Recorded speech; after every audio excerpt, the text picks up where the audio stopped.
Begitu seharusnya ya ikhwani ya. Karena itu awas, hati-hati. Racun-racun ini akan ditebar ada di mana-mana supaya Anda tidak percaya lagi dengan para wali Allah. Assalamualaikum warahmatullahi wabarakatuh. Pada kesempatan yang sangat berbahagia ini kita akan menyimak sebuah penjelasan yang sangat menarik dari Habib Taufik. Langsung saja kita simak videonya. Ikhwani yang dirahmati oleh Allah Subhanahu wa taala, malam hari ini rangkaian acaranya diantaranya Isra dan Mi'raj Rasulullah. Isra yaitu Nabi diperjalankan dari Masjidil Haram ke Masjidil Aqsa. Mi'raj yaitu kenaikan Rasulullah untuk bertemu dengan Allah Subhanahu wa taala. Hadirin sekalian rahmatullahi Allah, perjalanan Nabi di atas bumi ini dari Masjidil Haram ke Masjidil Aqsa untuk Allah perlihatkan bagaimana dengan sepakat, dengan suara bulat seluruh para nabi adalah menjadikan Nabi Muhammad sebagai imam mereka. Ketika sampai ada di Masjidil Aqsa, malaikat Jibril beradzan dan semua sepakat Nabi Muhammad adalah sebagai imam dalam sholat, dan di belakang beliau adalah para anbiya Allah Subhanahu wa taala. Wa qaddamatka jami'ul anbiya'i biha war rusli taqdima makhdumin ala khadami. Kemudian Allah Subhanahu wa taala mi'rajkan Nabi Muhammad dari bumi sampai menembus 7 langit, dibarengi dengan malaikat Jibril sampai ke Baitul Ma'mur. Setelah dari Baitul Ma'mur, mi'rajnya malaikat Jibril berhenti. Jadi malaikat itu juga mi'raj. Ta'rujul malaikatu warruhu ilaihi fi yaumin kana miqdaru 50 alfa sanah.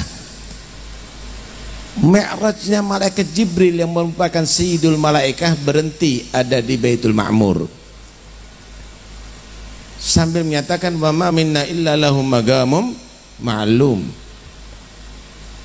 Hanya Nabi Muhammad yang diizinkan untuk bisa melewati lebih daripada Baitul Ma'mur.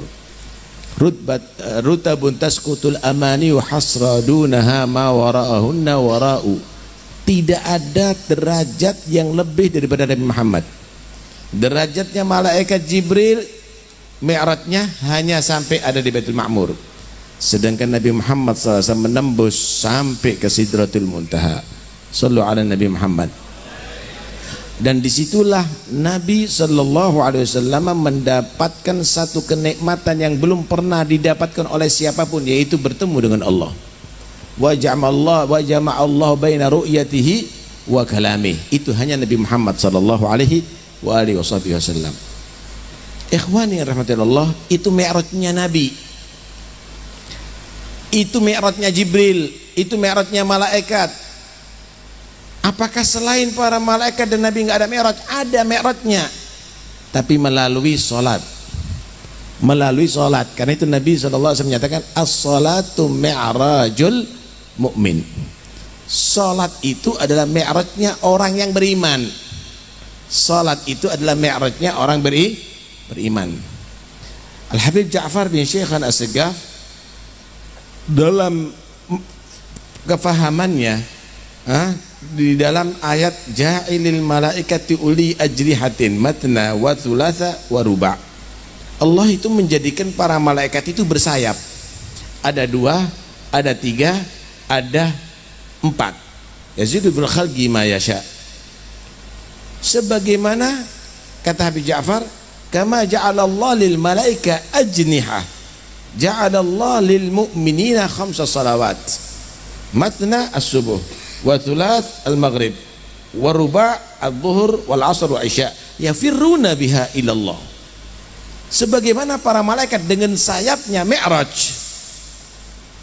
ada yang 2, ada yang 3, ada yang 4, maka Allah jadikan 5 waktu sholat ini bagi orang mukmin mi'rajnya. Ada 2 subuh, ada 3 maghrib, ada 4 zuhur, asar dan isya. Yafirruna biha ilallah, mereka kembali kepada Allah dengan lewat sholat 5 waktu ini, sesuai dengan firman Allah, fafirru ilallah, fafirru ilallah. Mi'rajnya orang yang beriman lewat sholat, lewat sholat. Karena itu orang yang beriman ini bisa mi'raj, tapi bukan seperti mi'rajnya Nabi, bukan seperti mi'rajnya para malaikat, tapi mi'rajnya orang yang beriman melalui sholat. Dan itu kadang-kadang heran juga sih, orang belum tahu, belum ngerti kok kadang-kadang mengkritik itu. Mi'rajnya aulia itu ada, tapi bukan sampai ke Sidratul Muntaha yang sana, lewat sholatnya. Karena itu kalau kita mau memahami kaifiyatus shalah, kenapa sih kita ini kalau sholat dimulai dengan Allahu Akbar, kemudian diakhiri dengan Assalamualaikum warahmatullah. Kita ini kalau saling bertemu kita mulai dengan Assalamualaikum, tapi kalau sholat kok enggak, Allahu Akbar. Coba perhatikan baik-baik. Kalau kita katakan Assalamualaikum, itu kita doakan selamat. Kalau kita bertemu dengan Allah, doakan selamat, dong, keselamatan dari Allah. Wahwassalam, di antara nama Allah itu Assalam.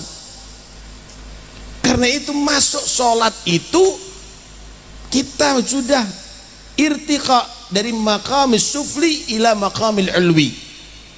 Itu kita naik, Pak, dari alam yang kita ini ada menuju ke hadratul ulwi, derajat yang tertinggi, yaitu bertemu dengan Allah. Karena itu kita kalau doa istiftah menyatakan apa? Wajjahtu wajhiya lilladzi fataras samawati wal ardh. Kami menghadapkan wajah, ada menyatakan wajah ini hati kami kepada yang menciptakan langit dan bumi. Anda berhadapan dengan Allah fi hadratillah, walaupun tidak dzat bidzat, enggak seperti Nabi langsung dzat bidzat, langsung bertemu dengan Allah secara langsung. Lah kalau sudah di sana kita berdialog dengan Tuhan, kita meyakini kita bertemu dengan Tuhan, sehingga sudah fana sebetulnya para aulia Allah itu daripada maqamus sufli ini, nggak ada hubungan dengan manusia. Karena itu ketika turun lagi dari mi'rajnya, setelah bertemu dengan Allah, Assalamualaikum warahmatullah, ketemu lagi dengan manusia nih di alam sufli. Assalamualaikum warahmatullah, Assalamualaikum warahmatullah. Mi'raj kembali lagi. Begitu yang harus dipahami, Wan. Karena itu kadang-kadang nggak ngerti, ngomentari, nggak masuk akal, masuk mi'raj. Inting belum berakal, inti gak ngerti, tanya dong sama yang ngerti, jangan ingkar. Jangan kita seperti pasien yang dungu, dikasih obat kemudian kita tadi itu nggak percaya, mana buktinya? Inti kalau nggak ngerti, ngikuti yang ngerti, jangan langsung kamu mengkritik yang ngerti. Begitu seharusnya ya ikhwani ya. Karena itu awas, hati-hati, racun-racun ini akan ditebar ada di mana-mana supaya Anda tidak percaya lagi dengan para wali Allah, supaya Anda tidak percaya lagi sebentar lagi dengan mukjizatnya para anbiya Allah. Entar lagi Anda akan meragukan agama Anda. Karena itu ilmu agama ini nggak sama dengan ilmu umum, Pak. Kalau Anda belajar matematika kepada semua orang walaupun orang Yahudi, kalau Anda belajar komputer walaupun dengan orang kafir, nggak ada masalah. Tapi kalau belajar agama, lihat gurunya, sanad keilmuannya bagaimana, pemahamannya bagaimana. Inna hadzal ilma dinun fanzuru amman ta'khuduna dinakum. Ilmu ini adalah agamanya kamu, ini imannya kamu, ilmu agama yang dimaksud. Maka cari dari siapa, bener enggak gurunya kamu ini. Jangan asal comot dari Google, dari itu, dari ini. Nggak bisa begitu, ini ilmu agama, nggak bisa begitu. Akhirnya jadi orang yang ingkar dengan aulia Allah, jadi ingkar dengan para sahabat, jadi ingkar dengan para nabi, jadi ingkar dengan kebenaran agama. Diputar otaknya terus, nggak bisa. Karena itu awas, hati-hati ya. Alhamdulillah Indonesia ini dikawal, Pak, sama ulama-ulama gede. Ini Indonesia ini masyhunah bil ulama, masyhunah bil aulia, penuh penuh para wali di sini, Pak. Penuh para ulama salihin. Negara yang kuat akidahnya Ahlussunnah wal Jamaah, jangan mau diacak-acak lagi.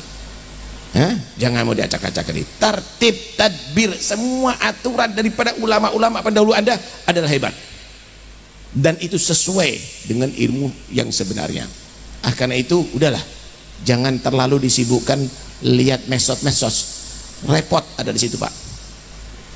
Repot ada di situ. Semua berkomentar, tapi ambil talaki ilmu itu langsung dengan ulama yang betul-betul kredibel, ulama yang benar-benar ilmunya bisa dipertanggungjawabkan.